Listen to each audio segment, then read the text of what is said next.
제목 한번 읽어보실래요? 다시, 다시 살아나리라. 우리 같이 한번 먼저 여러분 자신에게 다시 살아나리라. 그 옆에 계신 분들 계시면 다시 살아나리라.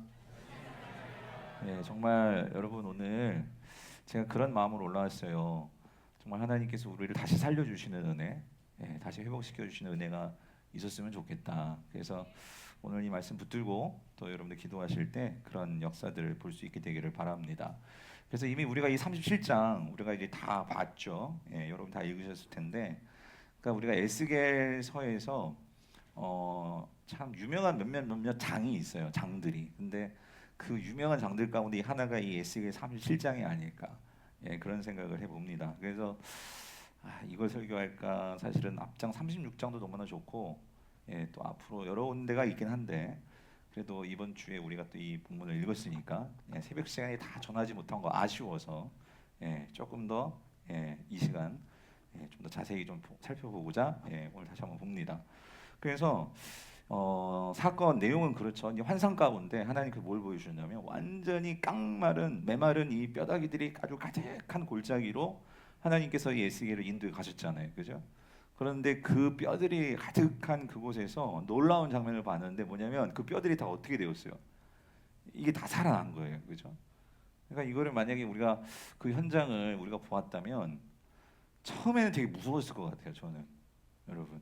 그래가지고 제가 오늘 본문을 보면서 그 여러분 제가 예전에 보다가 무서워가지고 못 본 영화가 있어요. 좀 무서움이 좀 많거든요, 조금. 예. 그래서 공포 영화 이런 거 잘 못 봐요. 못 보는데 예전에 그때가 언제였나? 아무튼 그 학교에서 보러 갔던가 킬링 필드라는 영화가 있어요. 아시는 분은 아시겠지만 우리 이 세대들은 아시는지 아세요? 킬링 필드? 이게 뭐냐면은 그 캄보디아에서 이 공산 정권이 들어서면서 거의 한 200만이나 되는 사람들을 완전히 무참하게 죽여버린 학살한 아주 그런 끔찍한 사건이 있어요.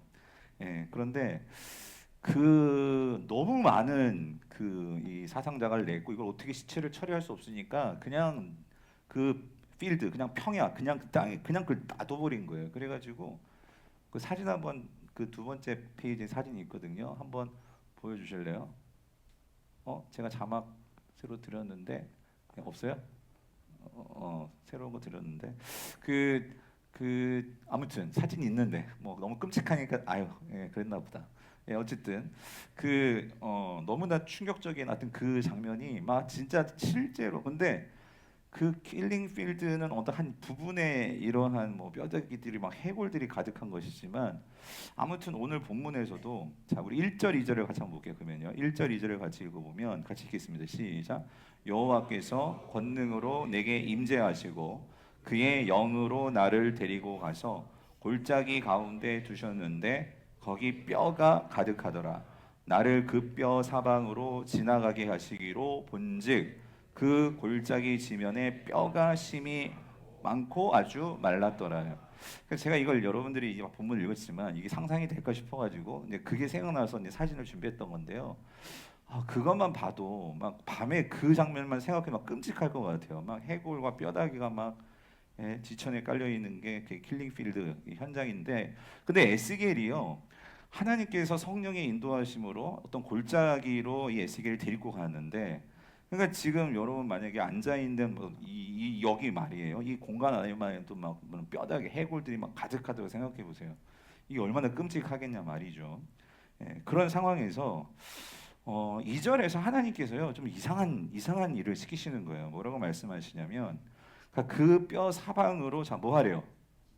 지나가라는 거예요. 지나가라고 하신단 말이죠. 근데 우리는 이 본문을 그냥 지나가 버리죠. 그게 무슨 말이냐면 이게 에스겔 입장에서는 이게 진짜 너무 어떤 면에서는 힘든 일이에요. 왜 그러냐면 우리가 상황적으로 여러분들 막 그런 뼈다귀 위를 이렇게 밟고 지나간다는 것도 좀 어려운 일이겠지만, 근데 우리가 지난 주일에 봤지만 에스겔은요 태어나서부터 25살까지 그 나이가 될 때까지 무슨 훈련 받은 사람이냐면 무슨 훈련 받았죠? 제사장 훈련 받은 사람이에요. 근데 여러분 제사장은요 뭐에 가까이 해서 하면 안 되냐면요 이 시체 다시 말하면 죽음에 가까이 해서는 안 되는 그 훈련과 그 율법을 가지고 성장해 온 사람이 이 에스겔이란 말이에요. 근데 이 하나님께서 그 완전히 이 뼈다귀들, 이 죽음이 가득한 그곳이 아닙니까?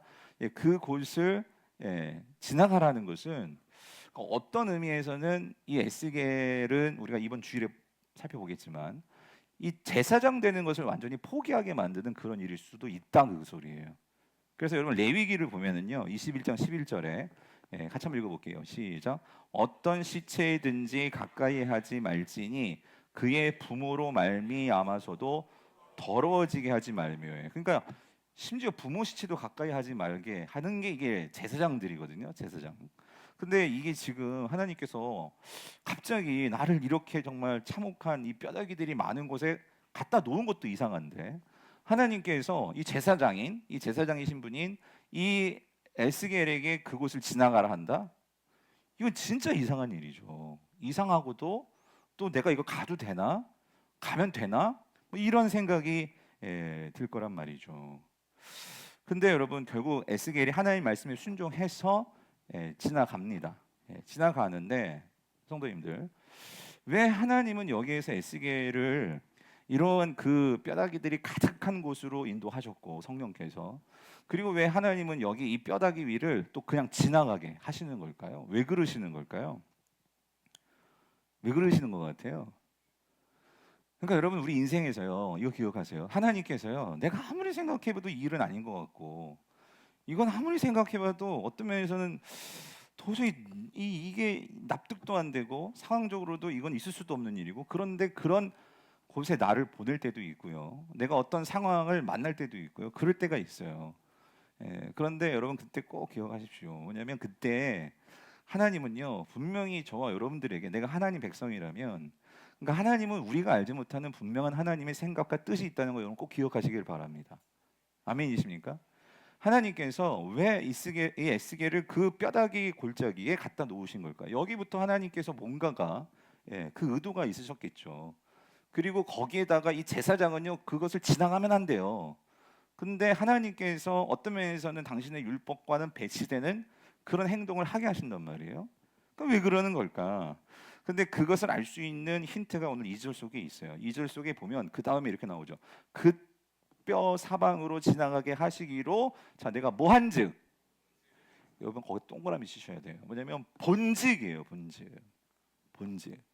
그러니까 오늘 2절 말씀 가지고 보면은 이거예요. 하나님께서 왜 에스겔을 그러니까 뼈다귀가 많은 그 골짜기를 갖다 놓은 것. 근데 왜 거기에서 갖다 놓고 거기서 끝나는 게 아니라 그 뼈 위를 지나가게 하시느냐? 그것은요. 하나님은요. 이 에스겔에게 보여주고 싶은 게 있다 그 소리예요. 여러분. 보여주고 싶은 거. 그래서 여러분 지난주 설교에서 에스겔이 하늘이 열리고 하나님의 그 모습을 봤다라는 것은 제가 뭐라고 말씀드렸죠? 뭐가 열리는 거예요? 뭐로 변화되는 거예요? 그러니까 하나님의 관점으로 보게 되었다 그 소리잖아요. 그러니까 여러분 결국 하나님께서요 오늘 본문에 우리가 뒤에 다 보겠지만 하나님께서 에스겔에게 원하셨던 건 뭐냐면은요. 그래서 여러분 에스겔서는요 어떤 선지서보다도 환상이 많고 또 비유가 많고 상징이 많고 놀라운 장면들이 많고 그러니까 에스겔은요 정말 그러니까 이 땅에서는 쉽게 볼 수 없는 것들을 본 사람이 에스겔이에요. 다시 말하면 에스겔은요 분명 눈이 열린 사람이에요. 그러니까 그 눈이 열렸다는 건 뭐냐면 그러니까 당연히 눈 뜬 사람이죠. 그런데 중요한 건 우리가 다 눈 뜬 것 같지만 정말 무슨 눈을 떠야 되냐면 영안의 눈을 떠야 된단 말이에요. 다시 말하면 하나님의 관점을 가져야 되는데 오늘 본문에서도 이거예요. 뼈다귀만 보면은요 이거 진짜 너무 혐오스럽고 아니 어떻게 제사장 보고 이럴 수가 있냐 이해가 되지 않는 그런 광경이란 말이에요. 근데 하나님은 그것만 보는 게 아니라 거기를 지나가게 하셔서 하나님은요 정말 이 에스겔에 보여주고 싶은 게 있었던 거예요. 그래서 에스겔이 그냥 먼 측에서 그냥 이 뼈다귀만 보면 아 뼈들이 많네 이 정도로 봤을 거예요. 근데 거기를 직접 걸으니까 걸으면서 보게 된 게 있어요. 뭘 봤냐면 자 보세요. 2절 뒷부분 골짜기 지면에 뼈가 많았죠. 이건 1절에서도 봤어요. 그죠? 뼈다귀가 많았다는 것은 아까 1절에서도 본 건데 그가 직접 하나님 말씀을 따라서 지나갔을 때에 본 게 있어요. 그게 뭐예요? 아주 뭐예요? 말랐다는 거예요. 뼈가 아주 말랐다. 그러니까 이 말은 뭐냐면 그러니까 이 뼈가 그러니까 이 해골들이 지금 뭐 갓 죽은 뭐 이런 정도가 아니에요. 이 말라 비틀어진 걸 보니까 이 죽은 지가 어떻게 된 거예요? 아주 오래됐다는 거죠. 그 오래된 상태로 이제 완전 말라 비틀어진 백골이 그냥 아주 그런 그 상태가 되어버린 것을 이 에스겔이 본 거예요. 그러면서 여기서 이 본즉 속에는 그러니까 에스겔이 분명히 생각을 했겠죠. 왜 하나님께서 나를 이곳으로 인도하셨고 왜 이런 뼈다귀 위를 걷게 하시고 이 모든 것들을 생각하지 않았겠습니까? 그런데 여기 본즉 이 단어 속에는요, 본즉 힘내라는 이 본즉이라는 이 단어 속에는요 뭐가 있냐면 에스겔은요 여기서 깨달은 바가 있었어요. 그게 뭐냐면 우리가 뒤에 가서 이제 이 부분이 분명히 드러나는데 에스겔이 뭘 깨달았을까요? 뭐냐면 이 뼈들이 뭐냐는 거예요. 하나님께서 보여주시는 이 뼈들의 정체, 이 뼈들의 의미가 뭐냐는 거예요. 여러분 이 뼈들은 뭐였을까요? 뭐죠? 이것이 바로 지금 바벨론의 포로로 끌려와 있는 그리고 남유다에 남아 있는 그게 뭐예요? 이스라엘 백성들의 모습인 거죠. 우리의 모습인 거죠. 하나님이 보시는 그러니까 아무리 바벨론 땅의 포로로 끌려온 여러 왕이든지 뭐 고관이든지 귀족이든지 그들이 남유다에서는 뭐 왕이고 귀족이고 뭐 뛰어난 사람인지 모르겠지만 여러분 그 모든 자들이 하나님의 눈으로 보기에는 다 뭐예요? 말라 비틀어진 뭐예요? 뼈들이에요, 뼈들. 여러분 그 말라 비틀어진 뼈들 해골에다가 막 금고리 달아주고 막 다이아몬드 반지 껴주고 해골에다가 그 해골에다가 무슨 뭐 명품백 걸어주고 한다고 그 해골이 무슨 돋보입니까? 아무 소용 없죠. 예. 그러니까 무슨 말이냐면 하나님 보시기에는 이거 완전 말라 비틀어진 뼈다귀들인데 그 뼈다귀들이 서로 잘났다고 서로 더 높아지겠다고 그렇게 서로 못 죽여서 아우 막 날리고 그런 상태로 누구 우상이 더 좋은 우상이냐 우상 섬기기 막 경쟁 붙고 그러면서 살아가는 자들이 이스라엘 백성들인데 이스라엘 백성들은 정작 자신의 본래의 이 상태를 모르는 거예요. 근데 하나님의 눈으로 볼 때는 이들이 어떤 상태냐면 말라 비틀어진 소망 없는 완전히 생명이라고는 어떻게 눈 씻고 찾아볼 수 없는 그런 완전한 절망의 상태, 그 죽음의 상태, 그게 누구냐면 이스라엘 백성들이라는 거죠. 그래서 오늘 본문 여러분 그 11절을 보면 하나님께서 그렇게 말씀하시죠. 11절을 보세요. 뭐라고 말씀하십니까? 11절 또 내게 이르시되 인자야 이 뼈들은 누구래요? 이스라엘 온 족속이라 그들이 이르기를 우리의 뼈들이 말랐고 우리의 소망이 없어졌으니 우리는 어떻게 해요? 예, 이거예요. 이게 지금 이스라엘 상태인 거예요. 어떤 면에서는 지금 에스겔은요 그거를 깨달은 것 같아요. 이 본즉 속에는 본즉 그러니까 멀리서 그냥 볼 때는 와 뼈들이네 였는데 그가 제사장인데 하나님께서 왜 나를 이 제사장으로서 이곳을 걷게 하셨을까? 이 모든 과정을 거치면서 뭘 봤냐면 에스겔은요 그러니까 이 자신을 포함한 이 이스라엘이라는 이 민족의 이 모습이 상태가 어떠한지를 그 심각성을 에스겔은 깨닫기 시작한 거예요. 자, 이 상태에서 보세요.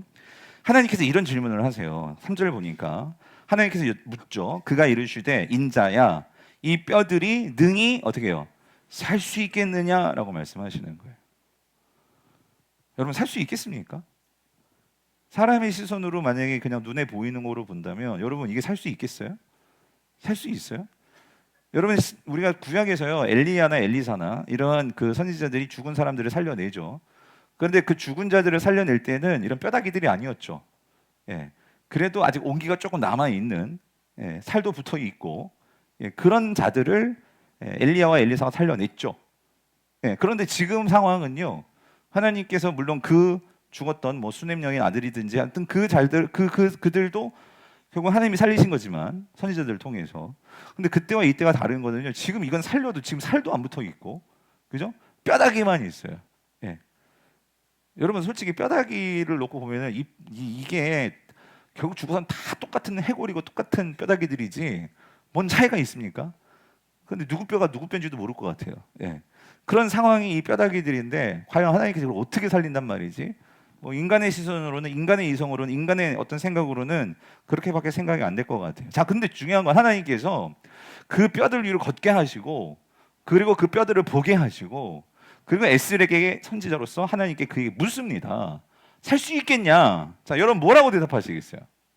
이 상황에서 예? 하나님이 여러분에게 예? 서연에게 물었어. 뭐라고 대답하겠어요? 못 살 것 같아요예요? 어떻게 대답하시겠어요? 자, 근데 여러분 이 에스겔의 대답이 참 이게 어떤 면에서 참 지혜롭기도 하고요. 참 대답이 오묘합니다. 예, 무슨 말이냐면 자 이렇게 물었는데 자 뭐라고 대답하냐면요. 자 에스겔이 뭐라고 대답해요? 3절 뒷부분 주 여호와여 주께서 아시나이다요. 이게 살 거라는 소리예요? 죽을 거라는 소리예요? 여러분 예, 산다는 소리예요? 죽는다는 소리예요? 예, 믿음대로 여러분이 생각할지어다요. 여러분 이게 그러니까 이게 참 여러분 그래요. 그 주 여호와여 주께서 아시나이다. 그러니까 어떤 면에서는요, 그냥 만약에 그냥 우리가 인간적으로 생각하면 참 지혜롭게 대답한 거예요. 그죠?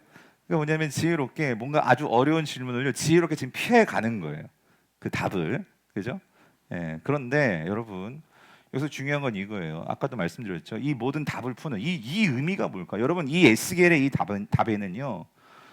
정말 엄청난 정말 그의 고뇌와 그리고 정말 하나님의 시선으로 본 자만이 고백할 수 있는 고백이 여기 담겨 있는 거예요. 무슨 말이냐면 주 여호와여 주께서 아시나이다 이 대답은요. 이거죠.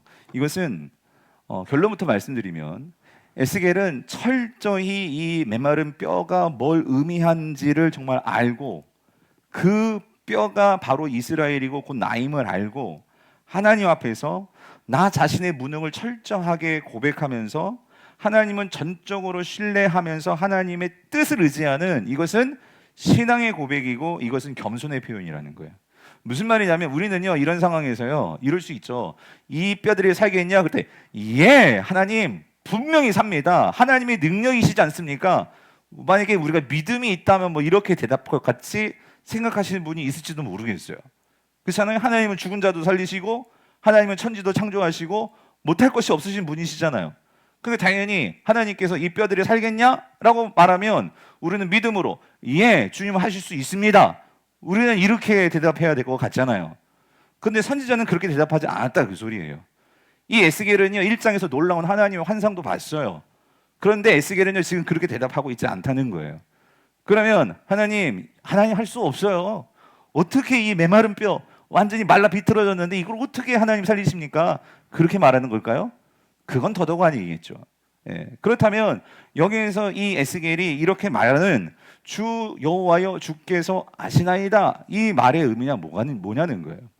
근데 여러분 제가 신약을 보면서 여러분 이 에스겔서는요 나중에 진짜 신약을 여러분이 이제 통독할 때 복음서를 읽을 때 여러분이 많은 것들이 특별히 예수님하고요 또 이런 베드로나 또 이 에스겔의 말씀은 나중에 바울도 그렇고요 그들의 그 고백 속에 혹은 그들의 서신서 속에 그들의 복음서 속에 참 이 에스겔의 어떤 말씀의 사상이 깔려 있는데 근데 여러분 그거 아세요? 그 베드로가요 예수님을 3번 부인했잖아요, 그죠? 근데 3번 부인하는 배경은 예수님께서 그러셨죠. 오늘 밤 예수님의 십자가 이제 지시기 전 이제 그 최후 만찬 하시면서 예수님 그러셨죠. 오늘 이 밤 네가 나를 배반할 거야, 배신할 거야라고 말했을 때 베드로가 뭐랬어요? 아니 주님, 이 사람들은 다 주님을 버리고 도망가도요. 난 주님 버리지 않습니다. 내가 왜 주님을 버려요? 그럴 수 없어요. 막 하면서 호언장담했던 베드로잖아요. 근데 그가 3번 부인했잖아요. 그죠? 그리고 나서 예수님께서 이제 나중에 정말 부활하시고 그 베드로가 그래가지고 자기가 예수님을 그 배반하고 했던 거 막 그걸 막 그냥 그렇게 가슴 아파하면서 난 이런 놈이구나 하면서 막 실패와 절망해. 그래서 그가 나중에 다시 가리로 가서 고기 잡잖아요. 근데 그 베드로를 누가 찾아오세요? 예수님이 찾아오시죠. 그리고 예수님이 찾아오셔가지고 또 예수님께서 미리 다 불 피워놓고 근데 불 피워놓은 장면은 그 베드로가 불 피워가지고 모닥불 쬐고 있을 때 그 대제사장의 여종이 너도 예수님 믿는 사람이지? 너 예수님 따르는 제자지? 그럴 때 그 불 피워놓고 예수님을 3번 부인할 때 저쪽에서 예수님하고 나하고 눈이 마주쳤었잖아요, 그죠? 근데 예수님이 그걸 복수하시려는 건지 어떤지 모르겠지만 불 피워놓고 똑같은 상황 속에서 그리고 그런 다음에 이제 얘들아 와라 해가지고 아침밥을 먹으면서 그 묻죠 예수님이 뭐라고? 너 나 사랑하니? 그죠? 몇 번씩이나? 3번씩이나. 그때 첫 번째 너 나 사랑하니? 그때 뭐래요? 예, 예수님 정말 이들보다 주님 정말 사랑합니다. 또 두 번째도 너 나 사랑하니? 그러니까 정말 주님 사랑해요. 근데 세 번째 물었을 때 뭐라고 대답해요? 에? 내가 주님을 사랑하는데 주께서 뭐예요? 아시나이다. 주께서 뭐예요? 여러분, 베드로가 그 마지막 세 번째 주님이 너 나 사랑하니? 라고 이렇게 말할 때, 물으실 때 마지막으로 주께서 아시나이다 라고 말할 때는 이게 어떤 의미가 있는 거예요?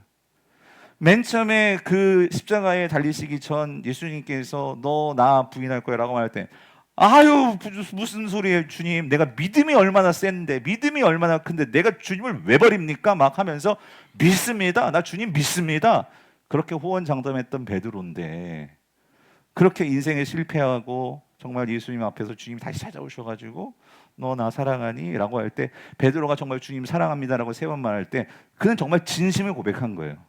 그죠? 그런데 진심을 고백하는 뭐가 달라졌느냐? 태도가 달라진 거예요. 내가 정말로 주님을 사랑하지만 주님, 그러나 나는 부족한 자고 내가 주님을 사랑한다고 나는 말하고 싶지만 또 나는 연약해서 넘어질 수 있고 그렇기 때문에 나는 정말 주님 사랑하는데 만약에 주님 보시기에 내가 사랑하지 않는 것처럼 보인다면 주님 나를 도와주세요. 하지만 나는 정말 주님을 사랑하기를 원해요. 그게 마지막으로 이 주님께서 나를 사랑하시니 라고 말할 때 내가 주님을 사랑하시는 줄 주께서 하시나이다 라고 말했던 그 고백이란 말이에요. 베드로의 그 고백 속은요 철저히 나 자신 속에서 주님을 의지하면서 그리고 설사 내가 넘어질지라도 주님은 나를 사랑하실 분이십니다 라고 고백하면서 그 주님을 향한 겸손의 태도로 주께서 하시나이다 라고 고백한 거예요. 에스겔은요 그가 정말 하늘문이 열어지는 놀라운 환상을 봤어요.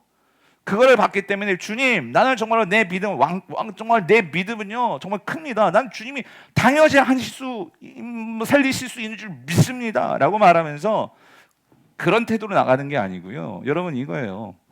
설사 주님이 살리지 않으신다 할지라도 그러실지라도 나는 주님 앞에서 주님을 신뢰합니다. 성도님들 뭐가 믿음입니까? 이 상황에서요 당연하죠. 하나님께서 살리실 수 있죠.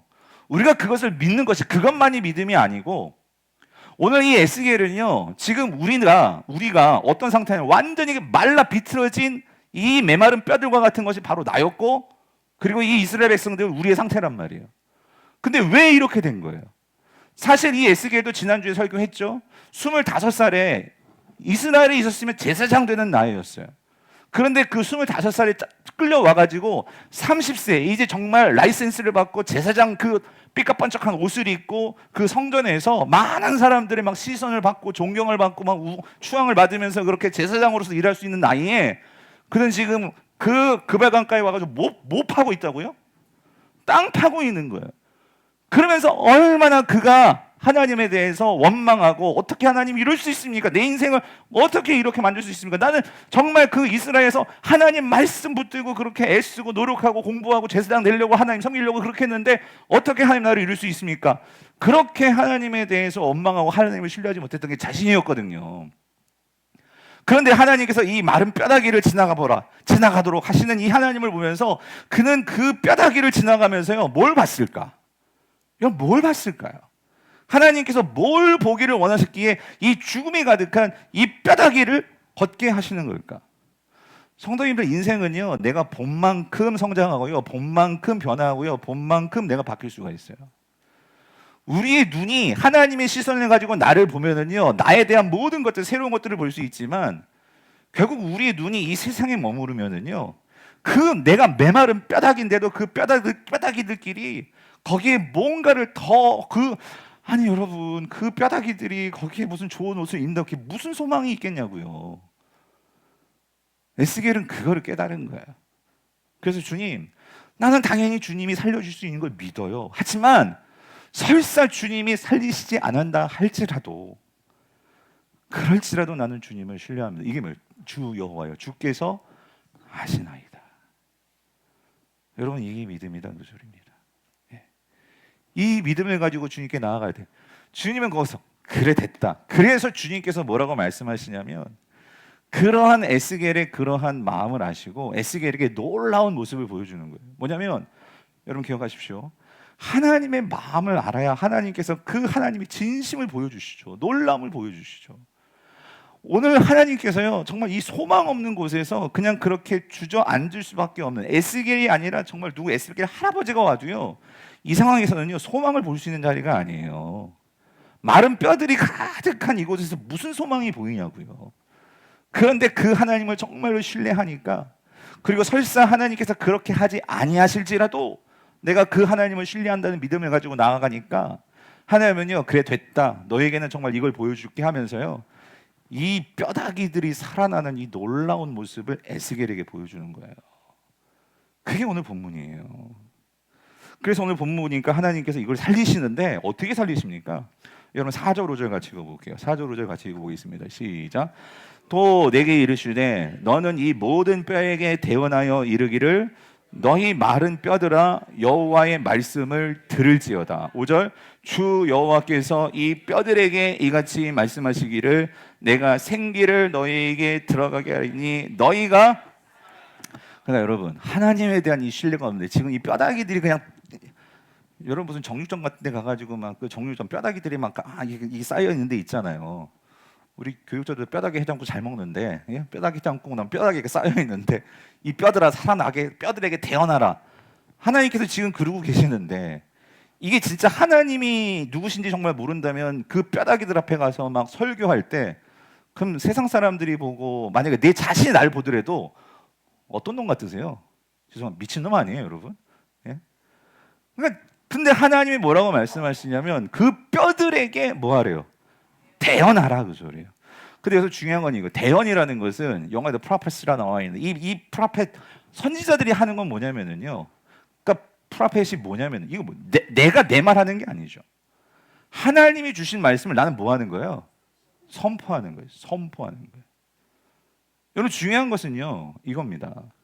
이 마른 뼈들이 살기 위해서는, 그러니까 내 말이 하는 게 아니라 하나님께서 주신 말씀을 그대로 선포하는 거예요. 그럴 때 하나님께서 뭐라고 말씀하시면 이 뼈들이 살아날 거야. 주님께서 말씀을 하시는 거죠. 그래서 오늘 본문에서 첫 번째로 이 마른 뼈들이 살아나는 데는요 뭐가 들어가야 되냐면, 뭐가 들어가야 돼요? 예, 여호와의 말씀이, 먼저는 여호와의 말씀이 들어가야 돼요. 여러분 인생에서요, 먼저 여러분 자신이, 내가 지금 인생이 막 꼬이고 절망스럽고 뭔가 좌절되는 것 같고 정말 이 죽음에 점점 가까워지는 것 같고, 아니 죽은 것 같고, 그렇다면 여러분 먼저는요 내게 뭐가 들려줘야 되냐면 말씀이 들려줘야 돼요. 예, 말씀이 들어와야 돼요. 여러분의 삶이 뭔가 자꾸 이렇게 안 되고 답답하고 내 신앙이 정말 이렇게 퇴보되는 것 같고 정체되어 있는 것 같고, 그러면은 먼저 점검해 보세요. 나에게 들어오는 말씀이 있나? 예, 선포되는 말씀이 있나? 그래서 이 에스겔이 그 주님 말씀을 따라서 대언을 해요. 대언을 했더니 어떤 일이 벌어졌냐면 7절 같이 읽어볼게요. 7절 시작. 이에 내가 명령을 따라 대언하니 대언할 때에 소리가 나고 움직이며 이 뼈 저 뼈가 들어맞아 뼈들이 어떻게 해요? 서로, 그러니까 이 무수히 많은 뼈들을 향해서 하나님의 말씀을 대언했어요. 뼈들을 향해서 하나님의 말씀을 선포했겠죠. 무슨 말씀인지는 그거는 여기 기록되어 있지 않지만 중요한 건 이거예요. 대언했다. 명령을 따라, 중요한 건 이거예요. 여호와의 명령을 따라 그 말씀을 들려줬어요. 들려줬더니 어떻게 됐냐면요, 여러분 뭐 혹시 도수치료나 뭐 그런 물리치료, 뼈 맞추는 거 해보셨어요? 막 뿌듯 뭐 이런 뼈 맞추는 소리 있잖아요, 여러분. 근데 이게 난 좀 상상해봐. 이 어떤 막그 막 엄청 막 그냥 그 뼈들이 맞춰지는 소리가 막 그게 들려왔을 거예요. 네? 좀 끔찍하고 좀 막 하여튼 그런.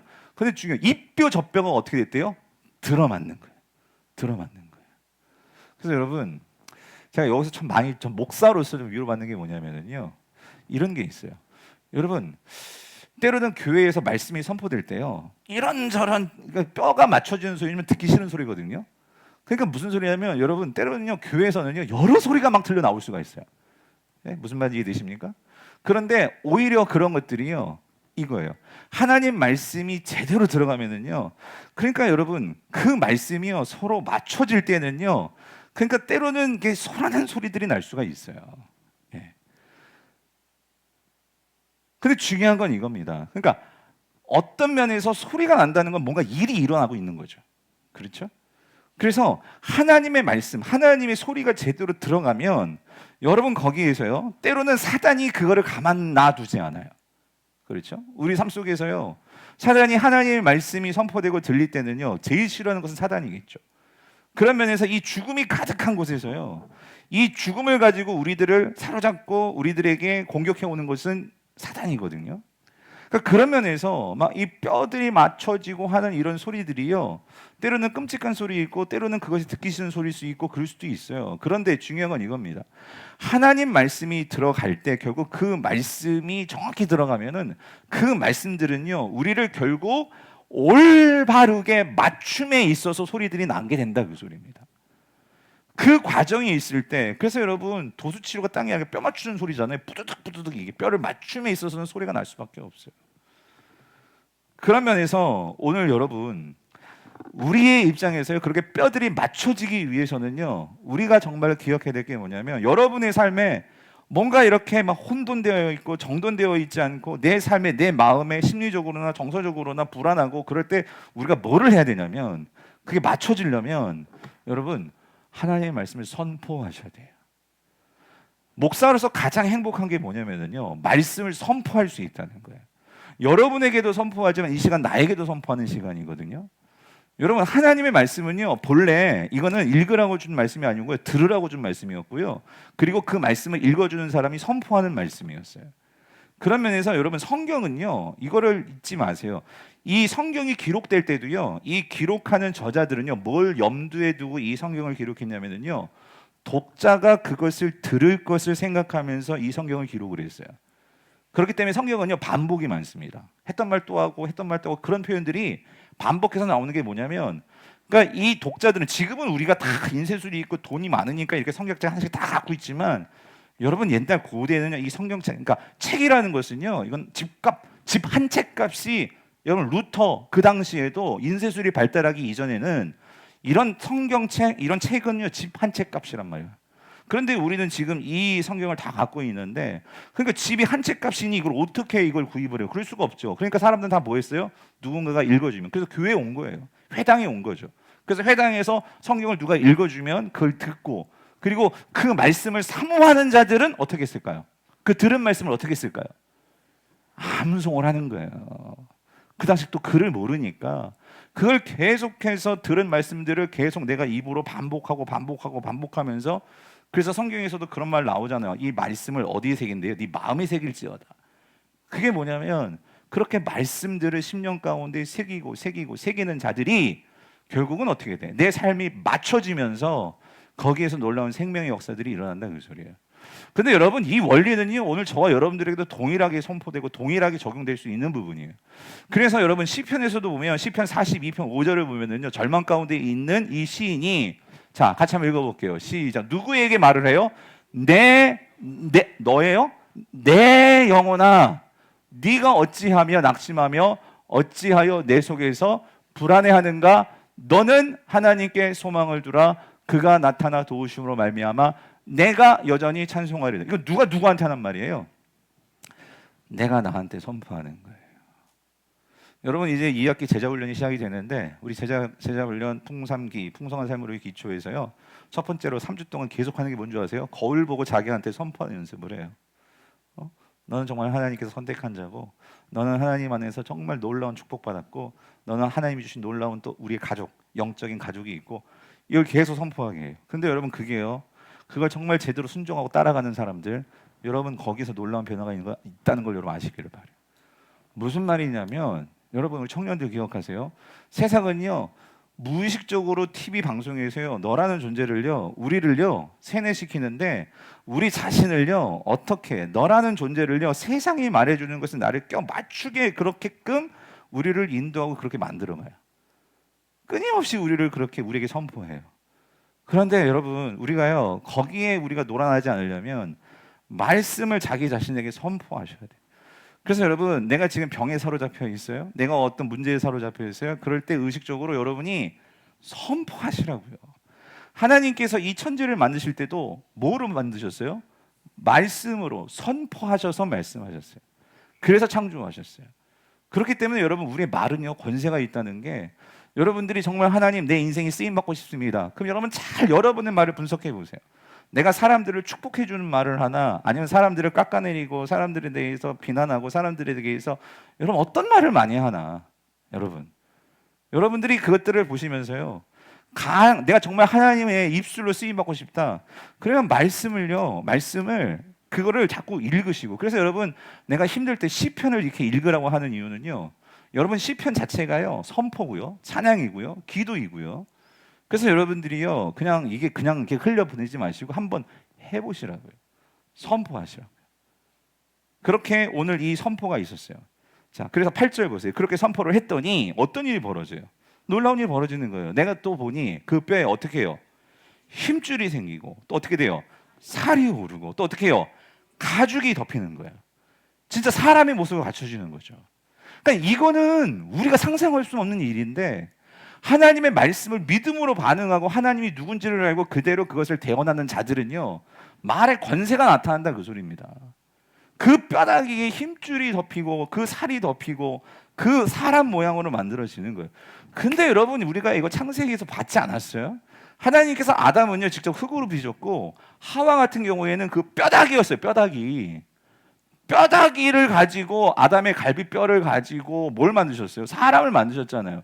이게 그냥 뭐 헛된 그런 뭐 뜬구름 잡는 이야기가 아니라, 창세기 2장에서부터 하나님께서 창조의 역사를 그렇게 하셨는데, 하나님께서 다시 재창조로 새롭게 창조하시는 모습을 보여주는 거잖아요. 아멘이십니까? 하나님이 망가진 삶을요 다시 창조하실 수 있다, 그 소리입니다.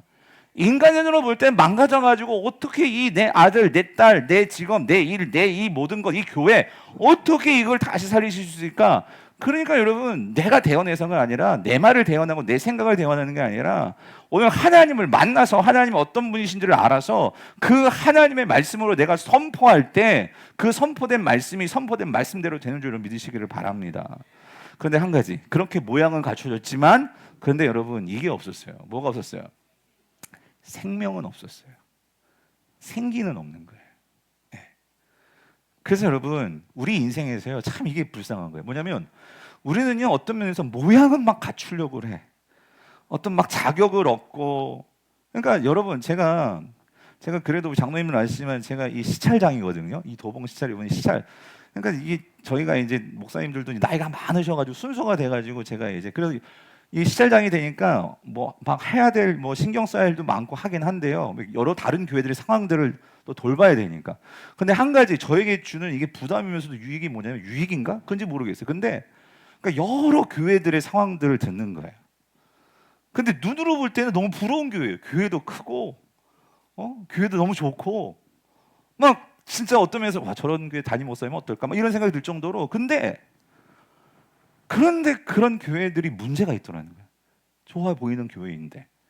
그래가지고 지금 여러 가지 문제 속에서 성도들도 힘들고 목사님도 힘들고, 그 안에서 오는 이 오해들 때문에.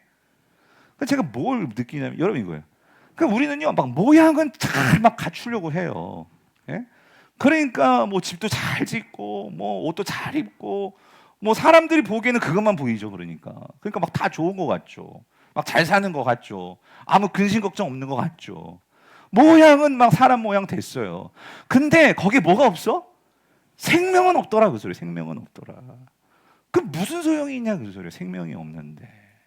예? 그런데 여러분, 하나님께서 이제 모양을 갖추는, 그럼 생명이 어떻게 들어가느냐?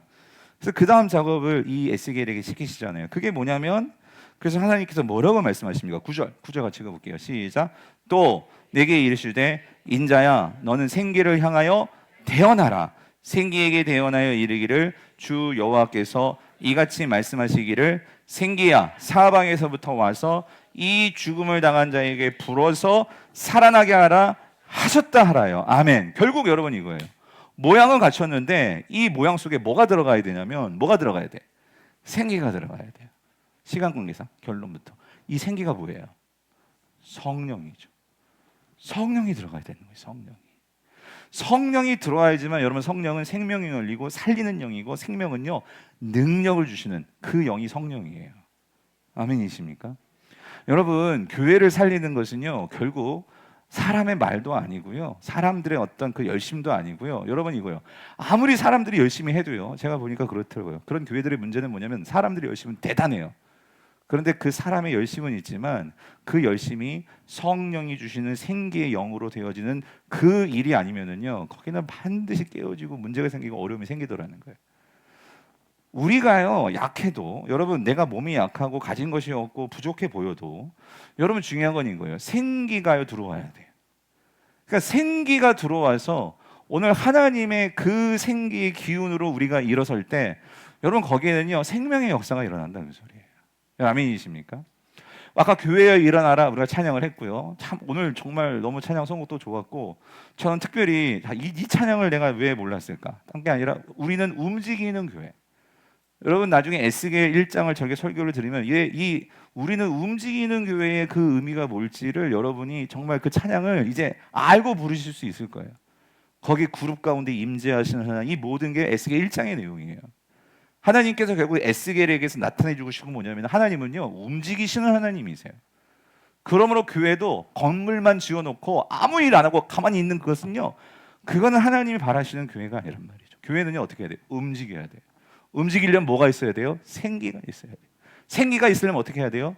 성령이 충만한 그 교회가 돼야 된다 그 소리예요. 그래서 오늘 마지막 결론 10절을 놓치면 안 되는데 10절 같이 읽어볼게요. 시작. 이에 자 이것부터 잊지 말고 먼저 여러분 이 지금 하나님께서 이제 살렸잖아요. 말씀이 대원에서 모양 만들었잖아요. 그리고 이제 생기가 들어가서 이게 살아나거든요. 여러분 이게 뭐가 됐을 것 같아요? 사람은 사람이죠. 사람이 됐는데 오늘 본문에서 중요한 것은 그렇게 살아난 결국 이스라엘을 다시 살리시는 내용이거든요. 근데 그렇게 살아난 이스라엘이 어떤 모양으로 나왔을까? 뭐 미스 코리아 그런 모습으로 나왔을까? 뭐 어떤 모습으로 나왔을까? 예? 근데 놀라운 게 전 이게 놀라웠어요. 여러분 우리 다 알지만 10절 보세요. 뭐가 되었어요? 이에 내가 그 명령대로 대언하였더니 여기서 중요한 거 이 명령대로라는 표현 대언이라는 거 놓치지 마세요. 그래서 생기가 그들에게 들어갔어요. 살아났죠?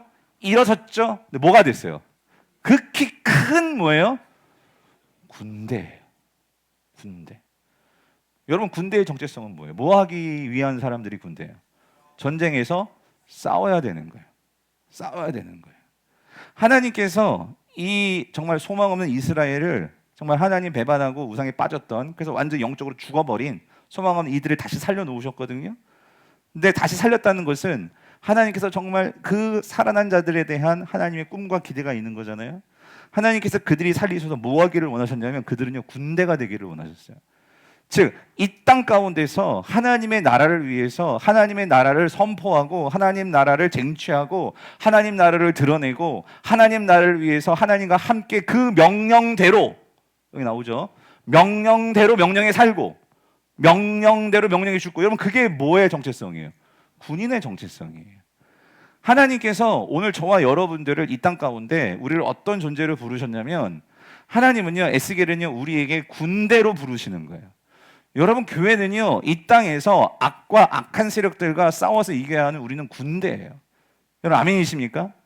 우리가 군대로서 어떤 정체성으로 세상을 살아가야 되는지 그래서 여러분 계시록은요 요한 계시록은요 에스겔하고 너무나 연결되는 부분이 많아요. 그래서 에스겔에서 보여주시는 이 하나님의 이 회복을 통한 이 군대로 만드셨는데 요한복음은요 이 군대를 뭐로 말하냐면 그걸 교회라고 정의를 해요. 그랬을 때 이 교회와 함께 싸우시는 분이라면 예수 그리스도시고요.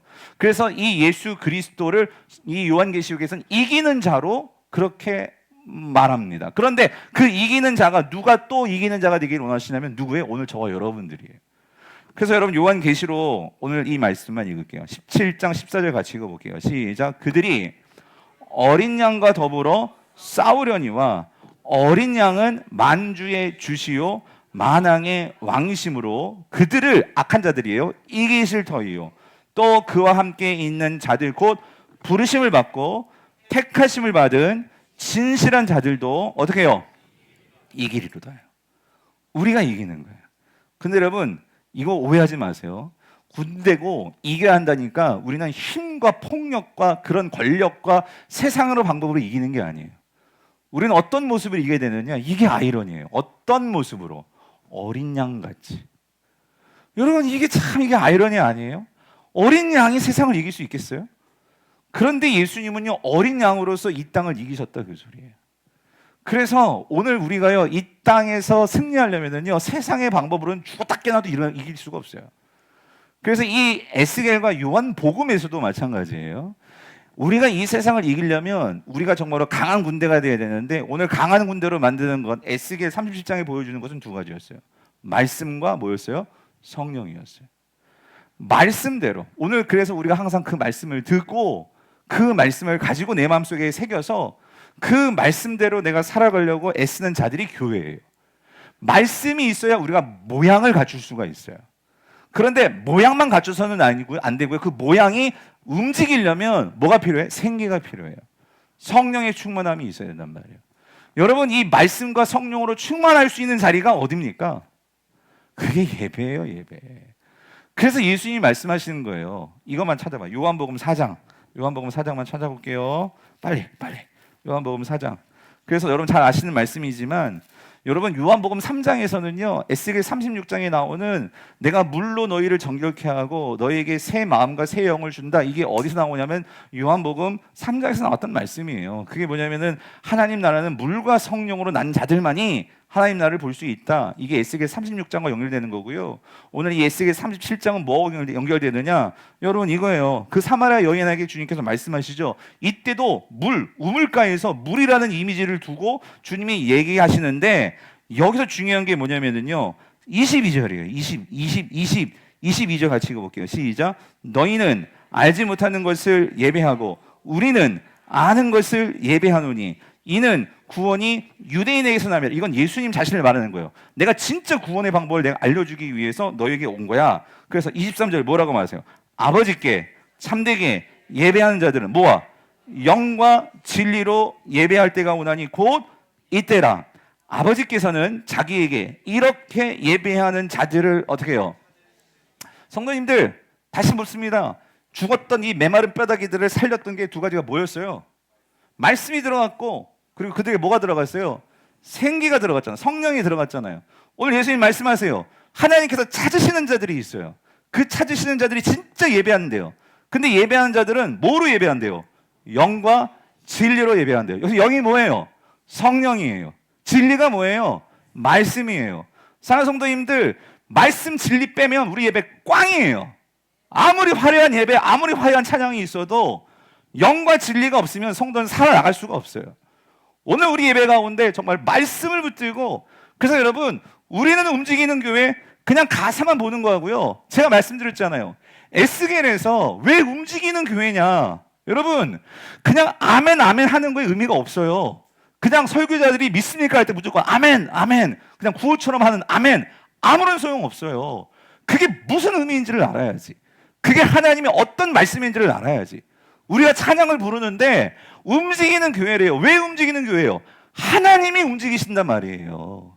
하나님이 이러한 절망 같은 메마른 뼈다귀가 가득한 곳에서도 하나님은 거기에 오시면 그것을 살릴 수 있고 하나님이 여러분의 가정에도 직장에도 내 모든 삶에도 오시면 사람들이 볼 때에는 전혀 소망 없는 그런 나의 집구석이고 나의 부모고 나의 현실이고 나의 문제일지 모르지만 여러분 하나님이 거기에 임재하시면 그 하나님을 내가 보면 그 하나님을 성령과 내가 진리로 믿고 내가 반응하면 여러분 어떻게 돼요? 아무리 마른 뼈다귀 같은 그런 말라 비틀어진 내 인생이라 할지라도 여러분 거기에는 생명의 역사가 일어나는 줄 믿습니다. 오늘 그런 역사를 우리가 정말로 경험하고요. 우리 교회는 그런 은혜를 사모하고요. 그래서 우리가 그런 능력들을 보여주고 경험하고 함께 누릴 수 있는 그런 공동체 될 수 있기를 주님의 이름으로 축원합니다. 오늘 이런 말씀